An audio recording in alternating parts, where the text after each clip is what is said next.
Well, it's time for us to get inspired by this week's labor of love. And today we're looking at the very old craft of making knives with Rick Afonso.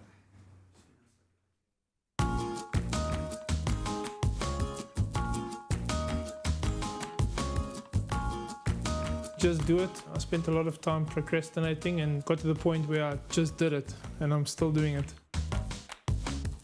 My name is Rick Afonso. I'm a bladesmith knife maker.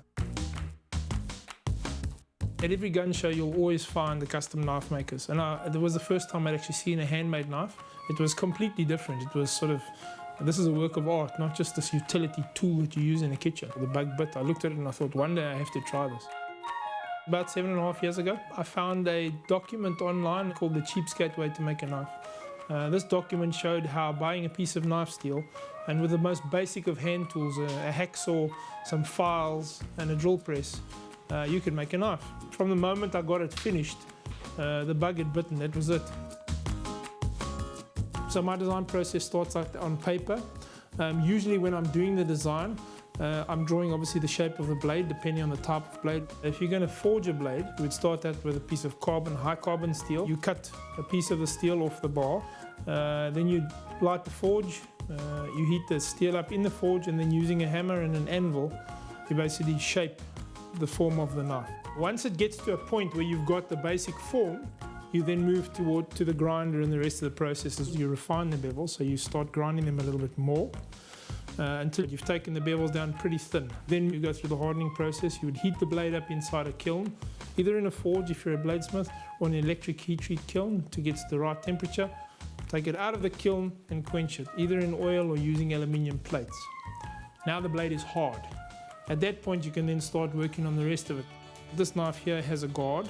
The guard would be shaped and fit perfectly. Once you've got the guard sorted out and these are traced and cut out and so on, you would have just plain basic square blocks of wood that are glued on. Clamp it up, leave it overnight, those will be hard. At which point you start shaping it. A knife like this is a Loveless drop point hunter, has a very specific shaping to it. And there's a very specific procedure to go through to get the exact shape of that handle. And that starts off using a wheel on a belt grinder. Once the handle is done, shaped, and matches up with the guard. The guard itself would be fitted and pinned, and then you run through the processes of doing the hand sanding. That's a long, slow process.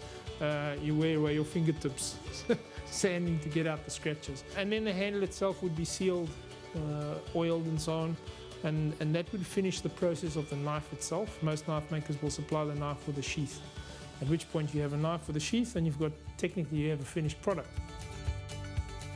The thing I love about crafting of knives, it's a combination of many different skills. You have to know how to work with different kinds of metal. You've got to work with wood, artificial materials or synthetic materials. You've worked with heat treating processes, working with a forge, drilling, cutting, grinding. Now, I can't see myself not doing it. It's just part of me now. The best way for a new guy to get started is probably to go out, find a trainer, someone will train, and do a course. Once you get the course, you know if it's something you want to do, and you've got a very good understanding of what's needed to do it. Taking something that looks like nothing and turning it into a blade, that is a very rewarding process.